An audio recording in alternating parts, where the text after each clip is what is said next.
दुनिया में अधिकतर लोग अधिक से अधिक जीना चाहते हैं। खाने पीने से लगाए उनके जीवन का हर एक कृत्य इसी आस और उम्मीद से जुड़ा होता है। लेकिन अधिक जीने की चाह में वह अधिकतर कर्म तो अज्ञानता में ही करते हैं, जिसकी वजह से लंबे जीवन की कल्पना करने वाले अपनी उम्र को घटाने के लिए वह स्वयं ही जिम्मेदार हो जाते हैं। एक आदमी को दिन में कितना भोजन चाहिए, उसके शरीर को कितनी कैलोरी ऊर्जा चाहिए, उसके शरीर की प्रकृति के हिसाब से उससे क्या उचित रहेगा और क्या अनुचित रहेगा, इसका सही ज्ञान अधिकतर लोगों को नहीं होता है।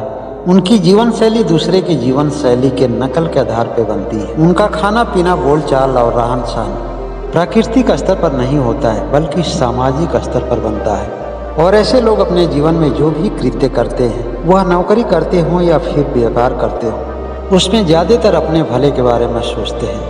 परोपकार और परहित शब्दों का उनके जीवन में कोई मूल्य नहीं होता है। कभी कभी निजी स्वार्थ के लिए इन शब्दों का सहारा जरूर ले, लेकिन ऐसा क्यों होता है कि जीवन में शरीर से अधिक क्रियाशील रहने वाला व्यक्ति, बहुत उच्च स्तर का भोजन लेने वाला आदमी और बहुत अधिक पैसा कमाने वाला आदमी एक सामान्य आदमी की तुलना में उसका जीवन छोटा होता है? अगर आप सर्वे करके देखेंगे तो प्रतिशत दर तो यही मिलेगा। ऐसा क्यों होता है गुरुदेव? एक शिष्य अपने गुरु से पूछता है। गुरुदेव एक बहुत ही पहुंचे हुए महात्मा होते हैं। शिष्य के मन में ऐसी जिज्ञासा हुई, उन्हें जानकर बहुत खुशी हुई।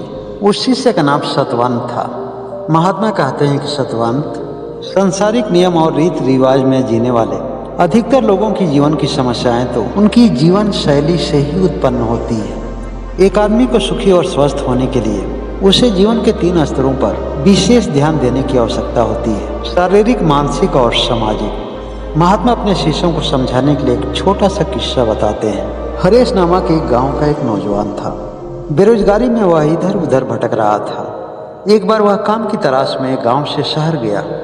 शहर उसके गांव से बहुत ही दूरी पर थी, जहां पहुंचने के लिए उसे 2 दिन का समय लगा। वह शहर उसके लिए बिल्कुल अनजानी थी। वहां के लोग उसके लिए अनजाने थे और उस शहर के रीति रिवाजों से बिल्कुल वह अनभिज्ञ था। वहाँ की भाषा भी उसे नाम मात्र की ही समझ में आ रही थी। 1 सप्ताह का दिन बड़ा ही मुश्किल से उसका गुजरा। उसने निश्चय किया कि उस शहर को छोड़कर वह दूसरी जगह चला जाएगा। उसी दिन उसकी मुलाकात एक ऐसे आदमी से हुई जो हरेश की भाषा से उसकी भाषा तालमेल हो रही थी।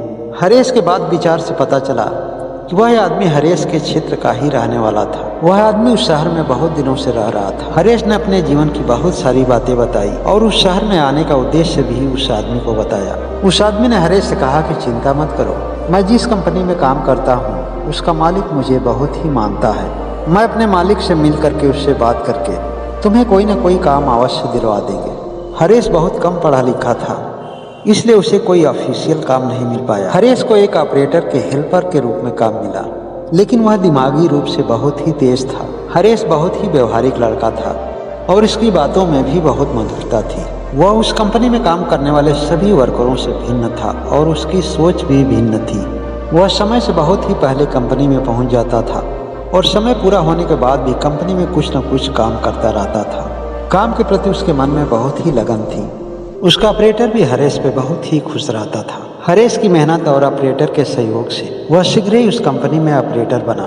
कुछ ही वर्षों के पश्चात उस कंपनी के मालिक के सहयोग से एक छोटी सी उसी तरह की कंपनी खोला, जिसमें उसका मालिक 60% का हिस्सेदार था और वह 40% का। उसका मालिक भी धार्मिक प्रवृत्ति का था और अच्छे विचारों का था। और एक दिन मालिक की मेहरबानी से साझेदारी उसकी खत्म हुई और वह उस कंपनी का इकलौता मालिक बना। 20 वर्षों में हरेश उतना धन और शोहरत कमाया जितना उसने कभी कल्पना नहीं किया था।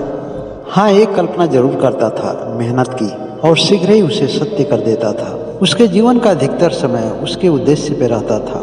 एक दिन अचानक उसका स्वास्थ्य खराब हुआ। हरेश ने जब अपने शरीर का पूरा चेकअप कराया तो उसके शरीर में कई अन्य बीमारियों का पता चला जो सामान्य भी थी और जानलेवा भी। सतवंत महात्मा से कहता कि गुरुदेव, क्या हरेश पूरी तरह से ठीक हो गया? महात्मा सतवंत से बताते हैं कि मैं उसी समय काल में उसी नगर के बाहर एक वन विहार में रहता था। जिस आदमी ने हरेश को काम दिलाया था वह पहले से ही मेरे पास आता जाता था। एक दिन वह हरेश को लेकर मेरे पास आया, कहा कि गुरुदेव, हरेश मेरे ही क्षेत्र का रहने वाला है। इसके जीवन के जो आर्थिक उद्देश्य थे वो तो पूरे होते जा रहे हैं, लेकिन इस समय यह बहुत ही हताश और निराश। इसके शरीर में जिन रोगों का पता चला है उसको लेकर यह बहुत ही परेशान है।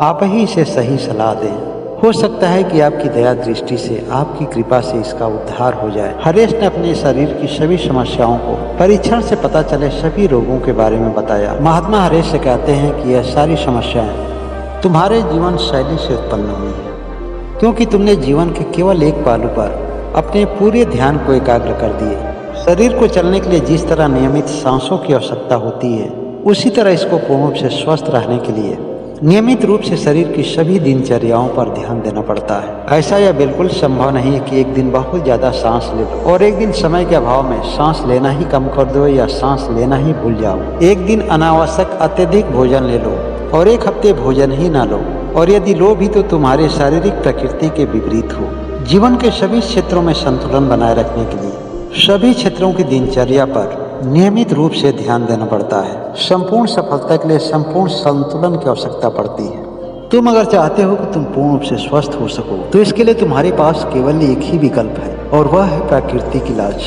जिसके लिए तुम्हें प्रकृति के करीब रहना पड़ेगा।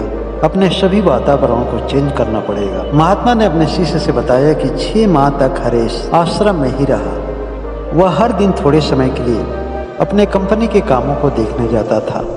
बाकी का समय वह आश्रम में रह करके हमारे बताए हुए दिनचर्या के हिसाब से आश्रम के सभी नियमों का पालन करता था।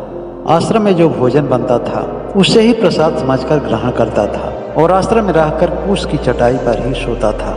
आश्रम में 6 महीने रहने के पश्चात जब उसने अपने शरीर का शारीरिक परीक्षण कराया तो वह पूर्ण रूप से स्वस्थ था।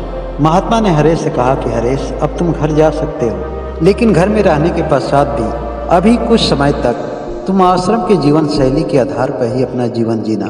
लंबे समय तक स्वस्थ रहने के लिए केवल प्राकृतिक जीवन शैली ही उपयोगी हो सकती है। महात्मा अपने शिष्य से बताते हैं, वह यह भी बताते हैं कि आजकल के मनुष्यों के पास ना ही भोजन की कमी है और ना ही किसी व्यवस्था की। केवल उनकी दूषित जीवन शैली ही उनके अस्वस्थ होने का कारण बनती है। अगर हर आदमी अपनी केवल जीवन शैली पर ध्यान दे तो उसे ना कभी मानसिक तनाव होगा और ना ही उसके शरीर में कभी बीमारी और कभी दुख होगा। इस कहानी से हमें सीखने को मिलता है कि आदमी को भोजन वही करना चाहिए और उतना ही करना चाहिए जो उसके लिए सही और उपयुक्त हो। इसी तरह से नौकरी और व्यापार में फायदा और नुकसान के ऊपर ध्यान देना चाहिए। कृत्य वही करें जो दूसरों के लिए भी सुखदायी और लाभकारी हो। आप सभी लोग हमेशा स्वस्थ रहें, मस्त रहें, और हमेशा आप सभी पर परमात्मा की कृपा बनी रहे।